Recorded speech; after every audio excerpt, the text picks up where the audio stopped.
What's going on, everyone? Reagan Weiss along with Mr. Nick Holmes. And a lot of people ask us this question. They say, well, how did you get started in construction? How do you even know about construction? Don't you guys just do marketing? Well, no, we do a lot. Besides helping businesses, we do know a lot about construction. And this is where we're going to tell you a little bit about how we got into that field. We're going to let Nick take it away. Yeah, absolutely. So, by far, when we sit down and have an initial meeting with people to talk about barn doors, a big question comes up as to how many have you guys built? Mm-hmm. What have you done? Can I see some of the work that you completed? Which is great because we can show you a lot of that kind of stuff. But what we gotta kind of teach people along that way is that the contractor, your barndominium specialist, has only been the barndominium specialist for about a year and a half. Yep. At this point, the company hasn't been around that long because there wasn't really a need for barn doors at that point. Barn doors is a relatively new concept in Florida, but everyone who's involved with this process though has years and years and years of experience in and around home building and the home industry. Okay, so for me, for example, straight out of high school, I went to college, went to get a civil engineering degree. Never ended up finishing my degree, but I did go ahead and start working at a large construction firm in the Villages. And for those of you who don't know what the Villages are, Villages is one of the largest retirement communities in the nation. So at that point in time, we were building about 280 homes a month. So it's about 15 new starts a day, which is pretty impressive when you start getting into it. But you learn a lot about how houses are built and how tract homes are, and what I took away from a lot of that kind of stuff was the organization and the timing and really the back end paperwork side of how to keep things moving along in construction. There's plenty of stuff that we can get into on that, but Reagan's got a pretty extensive background in construction in itself. Yeah, I would like to say that you're very humble in regards to your experience, and for you even starting a drafting company of your own and making it a very large drafting company, very well known, well respected. It doesn't matter where you travel in the state, people know Homes Drafting Services, and that's just real talk. Nick has designed thousands. Just crossed over 14,000 plans. 14,000 plans, 14,000. That's a lot of designs, folks. And when you're doing that many designs, you get to learn the lay of construction, what works, what doesn't work. And little things too that you get to notice by looking at a plan. So the majority of people's brains, you see a piece of paper. Mm-hmm. And a construction marine like Nick, it's in his mind, literally in the 3D drawing. Those 3D renderings are literally in his mind while you're drawing it. So we're able to see where the pros and cons can be when designing a house. So you got to give yourself a little bit more props because you've done a lot more in construction and building than a lot of people know. Yeah, so when we got out of the actual doing in the construction side and I started the drafting company, it was because I kind of felt like I'd reached my potential where I was at. Right. Wanted to go ahead and kind of move into just doing the plans and the engineering side. What you notice pretty quickly in a drafting company is that you've got to be very specific to teach any type of contractor how to actually put things together. Yeah. So trying to be as clear and concise as possible is really important in a lot of that. But in doing that, and this will kind of stem into why the contractor was started. Over the years, we had a lot of people that brought barndominium designs to us. Yeah. And they wanted to go ahead and build them, but there weren't any contractors in the area that could really put them together. Or willing, or had the resources or anything like that. So a lot of people did what we call an owner-builder build. So that's where the homeowner tries to act as their own contractor. It's fine for people that are in that industry and have the time to go ahead and dedicate to it. But for a lot of people, you just don't have the contacts. You're going to be kind of struggling for a lot of that process. Mm-hmm. So what ends up happening is those people went off to go ahead and do their owner-builder builds, and I was still getting the phone calls as to, hey, can you give me an electrician? Can you give me a good plumber? I don't understand how to do this part of the build. Can you go ahead and explain this to me a little bit deeper? What's the code for this? And we were fielding these questions all the time anyway, so it just made sense to go ahead and open a dedicated construction company towards Fill the void. where the problems were. We filled the void. Business 101.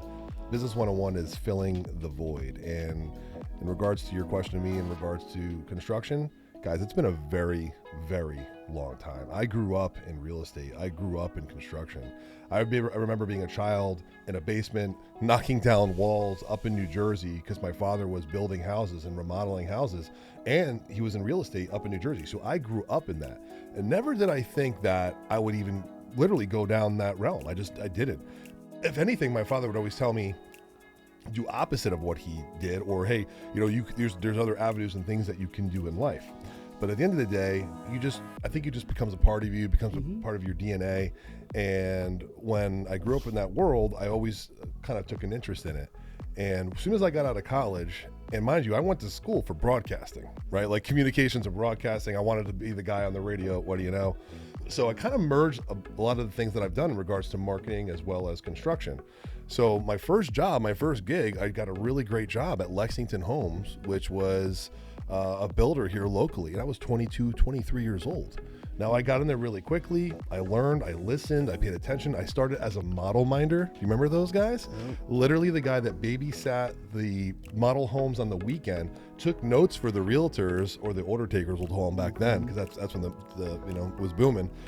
And that's what I would do. And then I took an interest in this. I said, I can do this. I can do this. It's cake. So I went to the owners, Craig Phoebe and Craig Gallagher, and I said, can you give me a shot? They gave me a shot because of who my father was. My father was in sales and was a top producer. And they said, the apple must not fall far from the tree. Let's try it out. And I did it, and I crushed it. And not only that, I was blessed to be given the reserve at Golden Acres, which is a beautiful community. It was gifted to me. So I learned really quickly about construction, design, and I took a liking to it. But I was there for so long, I actually wound up being the sales trainer for the new people that came in to say, hey, this is the process, and this is how you sell. I would take them around to all the developments. So it was really, really good. When my time was done there, I recognized that I knew more about marketing and I knew more about selling than I truly knew about the building process. So it was time to, I guess you could say, enhance my knowledge. So I actually took a job at Beazer Homes, which was the second largest builder in the United States, as a customer service rep. And all I did was go through each house, and my job was to make sure that house was looking beautiful, right? Everything was and I would work hand in hand with the superintendents, and it was a great job. Then I got an opportunity to work for D.R. Horton, which is the largest builder in the United States. So I went from number 2 to number 1. So then I worked for the D.R. Horton, which is the largest builder in the United States. And then my buddy Joe G, who actually, that's where we met. And that's where we started working together. And Joe G was kind of the guy who told me, hey, this is how you do the construction. I kind of learned a lot of the process during that time. So I would learn more and more and more, and I just became more and more enhanced in building. So we wound up building 5 or 6 developments, minimum 250 to 300 houses thousands of homes under construction. And it was really, really an awesome place to be. And then I worked for Team Farrell, which was another construction company, learned about remodeling, sold remodeling jobs. And then I said, you know what? I need to do this for my own. And I started my own contracting company, then sold that one. Then I'm with this guy. We are really well-rounded in remodeling and building homes. I think it's interesting too. I didn't realize that your dad had that background either when you were a kid. I mean, so my dad, when I was growing up, my earliest jobs that I can remember him having were, he was a soffit fascia installer, he was a siding installer, he did a lot of the archways and gate features and that stuff. So I was on job sites with him when I was a little kid. We need childcare, so I got to sit in the truck. There was no childcare. Shooting out guns at the radio all day. But from that point, my dad actually went to work for a company called ASI, Building Products, back when ASI was still around. And from that point on, I mean, I was probably 8, 9 years old until I was in college. He worked just in building products. He managed distribution companies and sold building products to national builders all over. So that's awesome. I was always kind of tied into the product side of things. Man. It becomes truly a part of our DNA, and you see that, and then you gravitate towards that. Just like me, you and I, we do also a lot of other things as well. But I think it's a lot of where our heart is and a lot of where our knowledge is. And what's really, really, really cool, interesting story is actually how Nick and I met. I was actually hired as a consultant, if you will, to create a development. And then Nick was hired to do all the plans for the development. So that's when we first started working together. And you weren't even 30 yet, were you? You were just 30 maybe at the time? Maybe? No, I don't think I was 30 yet at all. 28, 29 maybe? I was probably 28. Yeah. So, I mean, and then I recognized really quick, I'm like, wow, this guy's ahead of the game. I remember saying that back then. And then the knowledge that you had, so it's meant to be. Like, to me, this is meant to be. We built a relationship over time. We worked together. The company that I owned, you were the draftsman. Like, it was sometime it wasn't the best relationship. Not always. and he'll tell you how he feels. He'll tell you how he feels. But I will tell you, we recognized, because there was other people involved, we recognized that we had a relationship, and a connection versus the other, and then we just grew from there. So when Nick and I started talking about the contractor, and we sat down, we had lunch, dude, that was a great day for me. Yeah, I remember I had put a post out on the hub. Yes. Asking for somebody to have a name of a construction company. And I just said, hey, just looking for a name. What do you think an interesting name of a construction company would be? And then I remember you reaching out to me shortly after that. Nick. Maybe like the next day we had lunch at Red Mule. Yeah. And this is our origin story, buddy. It's literally an origin story. And I saw him like, what the hell's Nick up to? Right? And like I go, and then we sat and we talked. I'm like, Nick, and we have this partnership and this relationship, and I can assure you it's going to grow. And I will tell you why this is going to grow is because from the beginning and from the get-go, we talked about nothing but transparency.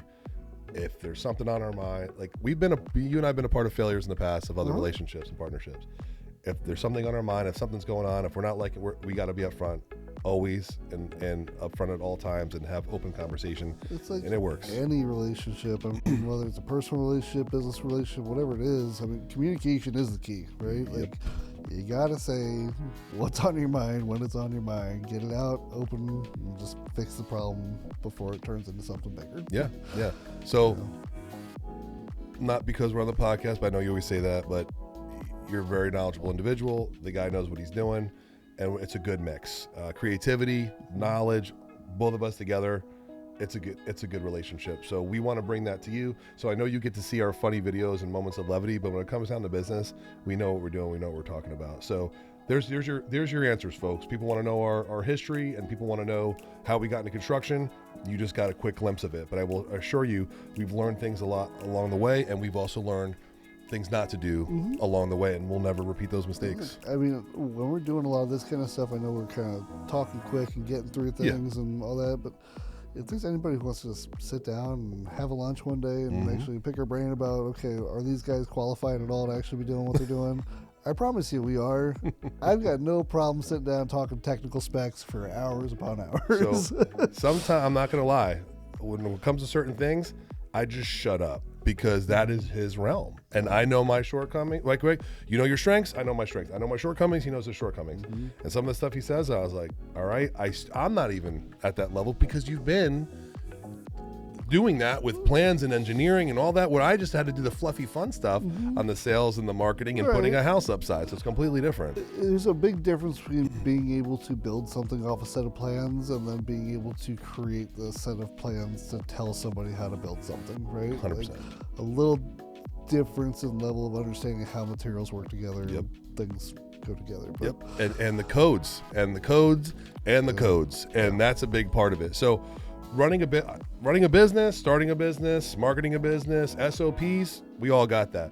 This guy, you want to know about codes and win codes and this material, that's the question that goes to Nick, and that's just real talk. So even if I get stuck, it's nice that I have a resource right here, right next to me, and my partner to get the answers. So I hope that answers your questions, everyone, right? Yeah. I think it does. That's most of it. And we'll see you on the next video.